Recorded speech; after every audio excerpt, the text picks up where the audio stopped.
Pour ma part, je considère le pardon comme l'un des éléments clés, l'un des éléments les plus importants de la vie d'un humain.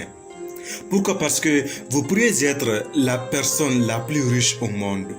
Mais si vous ne savez pas pardonner, vous n'allez pas profiter de toute la satisfaction, de toute la joie que votre richesse devrait ou doit vous apporter. Vous pourriez être la personne dont le cercle de l'amitié est le plus vaste au monde, mais tant que vous ne savez pas pardonner, des millions de personnes pourraient vous entourer, mais vous allez toujours vous sentir seul. Des milliards de personnes ne serviront pas à vous libérer de votre sentiment de solitude que vous allez ressentir tant que vous ne savez pas pardonner. Le pardon, c'est l'élément clé. Il y a eu une période de ma vie où j'avais cette sensation intérieure de ne pas être bien. J'avais du mal à ressentir la paix intérieure que je voulais, que je sentais qu'on pouvait quand même atteindre. Il y a des personnes que j'ai aidées financièrement à un moment crucial de leur vie, qui reviennent avec enthousiasme pour me remercier, mais moi j'avais du mal à ressentir toute la satisfaction et la gratitude d'avoir pu faire ce bien-là. Alors je me disais, mais qu'est-ce qui ne va pas? Il y a eu des moments où j'ai donné une très bonne idée à quelqu'un. Comme le dit Edward Deming, il y a des périodes de notre vie où on a simplement besoin d'un savoir profond. C'est-à-dire une idée magnifique qui fait que l'on comprend plusieurs aspects de notre vie et nous atteignons un état intérieur de satisfaction qu'il faut. Et j'ai pu donner un savoir profond à des personnes. Ces personnes reviennent me disant merci bien Toussaint pour cette merveilleuse idée que tu m'as donnée. Ça m'a vraiment aidé. Je voyais ces personnes venir avec tout l'enthousiasme de leur vie, toute la joie, la satisfaction que mon idée a pu leur procurer. Mais moi, j'avais en moi cette incapacité à atteindre la gratitude, la satisfaction et la paix intérieure et la joie qu'il fallait. Alors je me suis demandé, mais qu'est-ce qui ne va pas en moi? C'est ainsi que je me suis lancé en fond en mode recherche. J'aime lire, alors j'ai commencé à lire des livres de développement personnel, des livres de spiritualité, des livres de mysticisme chrétien, bouddhiste et tout. J'ai commencé à fouiller. C'est alors que chaque livre, chaque découverte, chaque conférence suivie, je suis entré en contact avec la méditation contemplative, la méditation, avec l'auto-hypnose, avec chaque pratique de prière, de méditation. Tous ces enseignements combinés m'ont fait comprendre que mon incapacité à ressentir de la satisfaction, de la joie et de la paix comme il fallait résidait dans le fait que j'avais du mal à pouvoir pardonner. Voilà. Et j'ai compris par la suite que la raison pour laquelle j'avais du mal à pardonner et à pardonner vraiment était essentiellement liée à mes conceptions du pardon. Mon incapacité à pardonner était due aux croyances limitatives que j'avais du pardon. Les définitions, les perceptions que j'avais du pardon, voilà ce qui m'empêchait à pardonner réellement. Et dès lors que j'ai compris ça, le thème du pardon est que j'en ai fait l'un des chapitres de mon livre « La loi de l'attraction dans la Bible, une inspiration pour l'amélioration de votre intériorité ». Lorsque j'ai mis ce chapitre dans ce livre et que j'ai donné, avant même la publication du livre, j'ai donné à certaines personnes pour lecture et correction, c'est avec joie que j'ai reçu les compliments de certaines personnes, des personnes plus âgées que moi, et qui m'ont dit, Toussaint, tu sais, merci d'avoir mis ce chapitre-là dans ton livre, et merci de m'avoir permis de comprendre ce qu'est le pardon. Parce qu'à travers ce chapitre, je me suis senti vraiment libéré, j'ai compris ce qu'est le pardon et je vis mieux. Et c'est ça. D'ailleurs, le pardon est devenu l'un des chapitres les plus importants, non seulement de ce livre, mais de mes enseignements. Alors j'ai commencé à en parler, j'ai commencé à faire des conférences et j'ai fait des dizaines de conférences. Et vous savez quoi? Au cours de ces conférences, il y a eu un exemple. Un homme que j'ai rencontré et qui ne voulait pas pardonner à son enfant qu'il a vraiment dessus. Il ne voulait pas lui pardonner parce qu'il croyait ainsi l'éduquer. Il pensait qu'en pardonnant, il jouait mal son rôle d'éducateur. Alors il s'est dit, en ne pardonnant pas, il contribuerait mieux à l'éducation de cet enfant. Incroyable. Donc cet homme se donnait des charges émotionnelles négatives qu'il entretenait en soi, qu'il faisait tout pour qu'il ne pardonne pas à son fils parce qu'il croyait que ne pas pardonner à son enfant était un moyen d'éducation à cet enfant. J'ai rencontré une autre jeune femme qui ne voulait pas pardonner à son ami qui l'avait trahi. Elle lui avait confié des secrets, une confidence qu'elle avait faite, et cet ami l'avait trahi.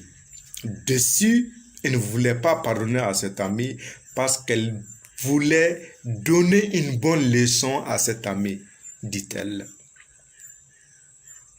Elle se chargeait d'émotions négatives de cette déception-là, qu'elle ruminait en elle-même pour ne pas pouvoir pardonner à cet ami.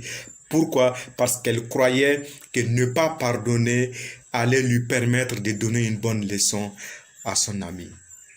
Croyez-moi, des conceptions que nous avons du pardon, les croyances limitatives que nous pouvons avoir du pardon, les définitions, les fausses ou les mauvaises définitions du pardon que nous pouvons avoir peuvent nous empêcher de pardonner et peuvent nous empêcher de pouvoir atteindre des niveaux de paix intérieure, de gratitude, de satisfaction et d'euphorie pour lesquels nous sommes faits.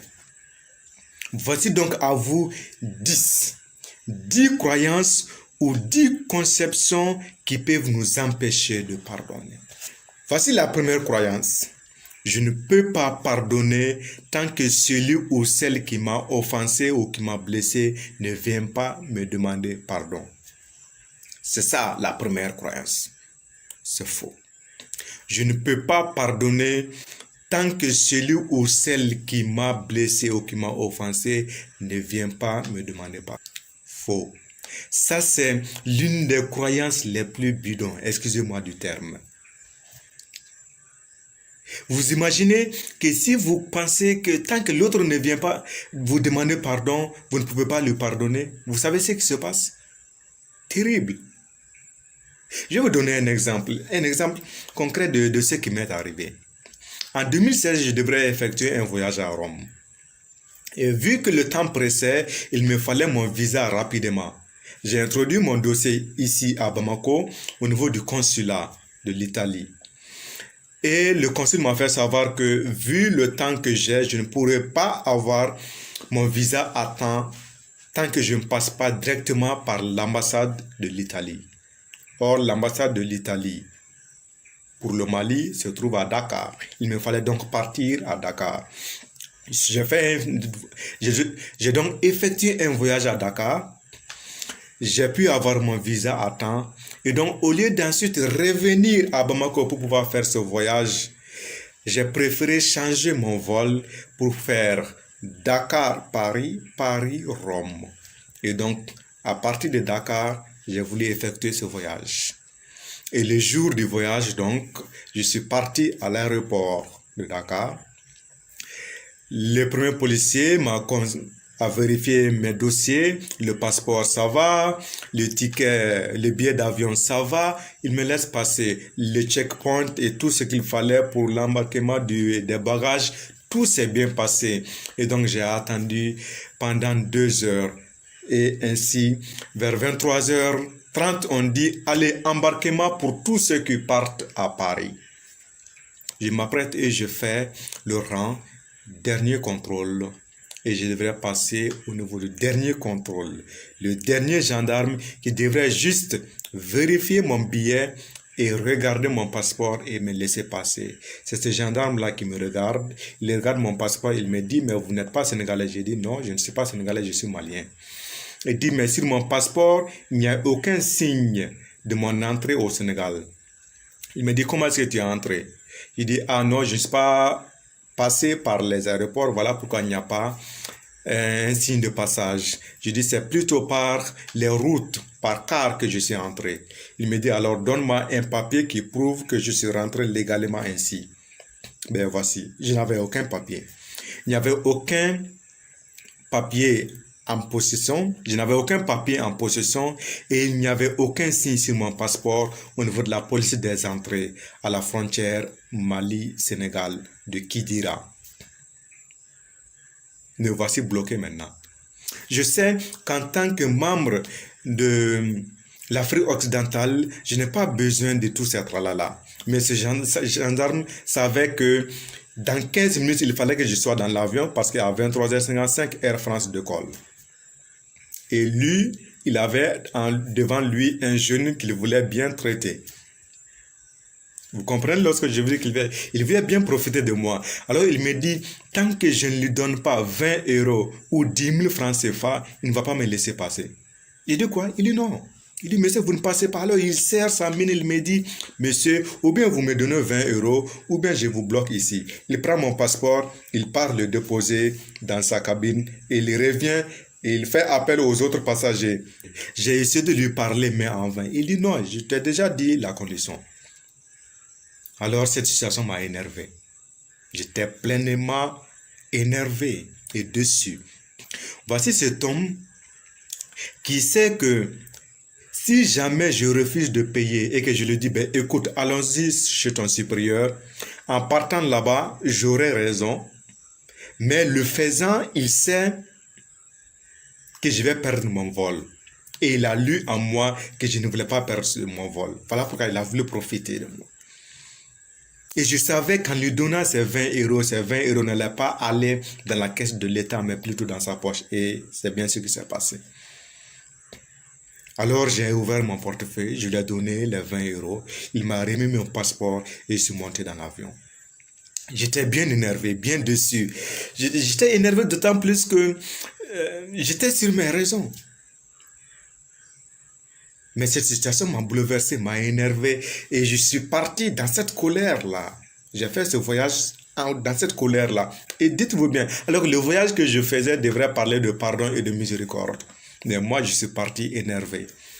Je suis parti ne voulant pas pardonner. C'est bien ça, l'histoire. Demandez-vous maintenant, si pour pouvoir pardonner à ce gendarme, il fallait que lui, il vienne d'abord me demander pardon. Vous imaginez ce qui doit se passer?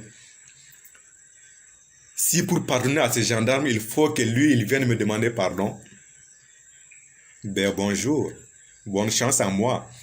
Parce que cela voudrait dire, probablement, que je vais ensuite prendre un autre ticket de bus, ou probablement, pour ne pas avoir de problème, je vais prendre un avion de Bamako à Dakar, aller chercher ce gendarme que je ne connais pas du tout, aller à l'aéroport faire quelle annonce, je ne sais pas quoi, pour dire, ben, ce gendarme qui m'a offensé vient me demander pardon afin que moi je puisse te pardonner. Vous imaginez que c'est fou?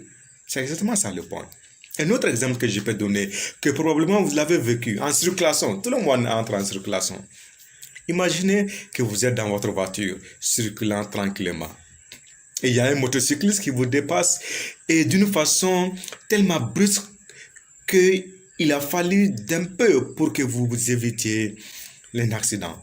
Vous êtes énervé, vous êtes en colère, vous êtes déçu, vous dites toute l'émotion négative remonte jusqu'au sommet de votre tête et vous avez juste envie d'exploser. Ce motocycliste vous a offensé. S'il faut que lui, il vous demande pardon pour que vous puissiez le pardonner, ben bonjour. Parce que lui, il a déjà continué son chemin et vous n'allez plus jamais le rencontrer. Troisième exemple, cas pire encore. Imaginez si celui ou celle qui vous a offensé, mais avant qu'il n'ait eu le temps de regretter, ou avant qu'elle n'ait eu la bonne volonté de vous demander pardon. Et si cette personne est tout simplement décédée avant de pouvoir vous demander pardon, qu'allez-vous faire? Allez-vous partir le ressusciter ou la ressusciter afin qu'elle puisse vous demander pardon, afin que vous, à votre tour, vous puissiez lui pardonner? Vous vous rendez compte? Je ne peux pas pardonner tant que celui ou celle qui m'a offensé ne me demande pas pardon. Ça, c'est juste du n'importe quoi. C'est une mauvaise croyance que je vous demande d'abandonner. C'est l'une des croyances qui peut nous empêcher de pardonner comme il faut. Oubliez cette croyance. Deuxième croyance, je ne dois pas pardonner tant que l'autre ne me demande pas pardon. Je sais qu'il y a une ressemblance avec la première. C'est juste une nuance. Celui qui croit qu'il ne doit pas pardonner fera tout pour ne pas pardonner. Pour la première croyance, celui qui croit qu'il ne peut pas pardonner tant que l'autre ne lui demande pas pardon, peut arriver avec le temps à se libérer de cette charge négative-là, à vouloir être prêt, et à pouvoir être prêt à pardonner. Il se dit simplement, écoute, j'ai juste envie de pardonner, mais je ne peux pas parce qu'il n'est pas venu me demander pardon. On va dire, je suis prêt à pardonner, mais comme il n'est pas venu me demander pardon, alors je ne peux pas pardonner. Tandis que celui qui croit qu'il ne doit pas pardonner, ben, dans les cas extrêmes des exemples que je viens de donner, s'il est question d'une personne qui est décédée ou qu'elle ne va plus jamais rencontrer, la personne qui croit qu'elle ne doit pas pardonner tant que l'autre ne lui a pas demandé pardon, fera tout pour ne pas pardonner. Autrement dit, cette personne va ruminer des années durant l'offense qui s'est produite pour ne pas avoir à pardonner. Pourquoi? Parce qu'elle croit qu'elle ne doit surtout pas pardonner. Troisième croyance liée à cette deuxième, c'est que celui qui croit qu'il ne doit pas pardonner croit également que pardonner, c'est donner raison à celui qui vous a offensé.